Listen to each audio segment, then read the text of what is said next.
IT engineer दंपति ने हत्या के अपने जुर्म को छुपाने की तमाम कोशिश की साजिश की। कुछ इस तरह रची कि पुलिस भी उलझ गई, लेकिन तमिलनाडु की सेलम पुलिस ने इसे एक चुनौती के तौर पर स्वीकार कर लिया और फिर जो हुआ वो पुलिस की सूझबूझ और तकनीक के इस्तेमाल की एक मिसाल है। जांच का दायरा दक्षिण से उत्तर भारत तक फैला था। तमिलनाडु के सेलम जिले के सांगीरी के निवासियों को पुल के पास एक सूटकेस देखा। इन लोगों ने फौरन पुलिस को खबर दी। पुलिस ने सूटकेस खोला तो एक लड़की की लाश मिली, जिसके बदन पर कई जगहों पर जलाने के निशान थे। पोस्टमार्टम से पता चला कि ये लाश किसी नाबालिग लड़की की है। उसका नाम, पता या फोन कुछ भी उनके पास नहीं था। पुलिस को सिर्फ लाश मिली थी, जो कि सूटकेस में फेंक कर वहाँ फेंकी गई थी। यानी ना कोई पहचान, ना कोई दूसरा सुराग और ना ही 14 से 18 साल की उम्र के किसी लड़की की गुमशुदगी की रिपोर्ट आसपास के थाने में दर्ज करवाई गई थी। सेलम के एसपी गौतम गोयल ने अपनी टीम को जांच में लगा दिया, इस हिदायत के साथ कि कातिल जल्द से जल्द पकड़ा जाना चाहिए।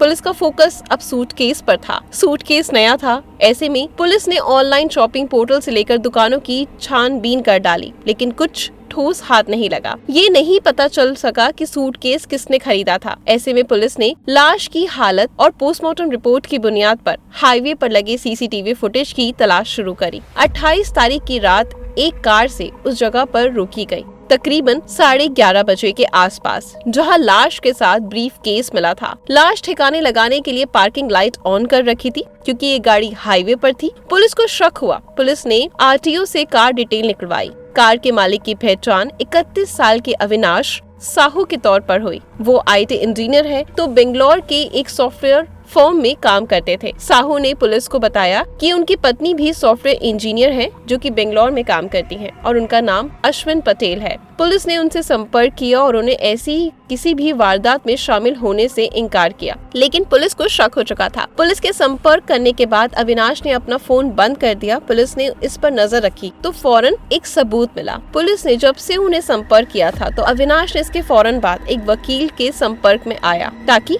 अगर वो गिरफ्तार हो तो अपना बचाव कर सके, और अगले ही दिन वकील को तकरीबन 5 लाख रुपए के आसपास ट्रांसफर किए। पुलिस का शक अब पुख्ता हो गया था। पुलिस ने अविनाश का लोकेशन ट्रैक किया तो ये उड़ीसा में कहीं जाकर मिला। एक टीम पुलिस वहां भेजी गई। इस बीच अविनाश ने अपनी पत्नी अश्विन को उड़ीसा से बुलाया। बेंगलोर जैसे ही भुवनेश्वर स्टेशन पर उतरी, वहां सेलम पुलिस ने उसे गिरफ्तार कर लिया। फिर दोनों को बेंगलोर और यहाँ से सेलम ले जाया गया और पूछताछ से जो जानकारी सामने आई वो इंसानियत को शर्मसार करने वाली थी। दरअसल जिस लड़के का शव मिला था उसका नाम सुमेना था। 15 साल की सुमेना अनाथ थी, राजस्थान की रहने वाली थी। अविनाश के पिता अनाथ आश्रम चलाते थे और वहाँ से अविनाश सुमेना को लेकर बेंगलोर आया और पिछले 3 महीनों से अविनाश के घर पर सुमेना काम कर रही थी। सूटकेस में लाश 29 सितंबर को मिली थी। 27 सितंबर यानी घटना वाले दिन सुमेना पानी गर्म करके ले जा रही थी। गलती से गर्म पानी अविनाश साहू के ऊपर गिर जाता है। इससे अविनाश साहू जल गए। उन्होंने अपनी नौकरानी को थप्पड़ जड़ दिया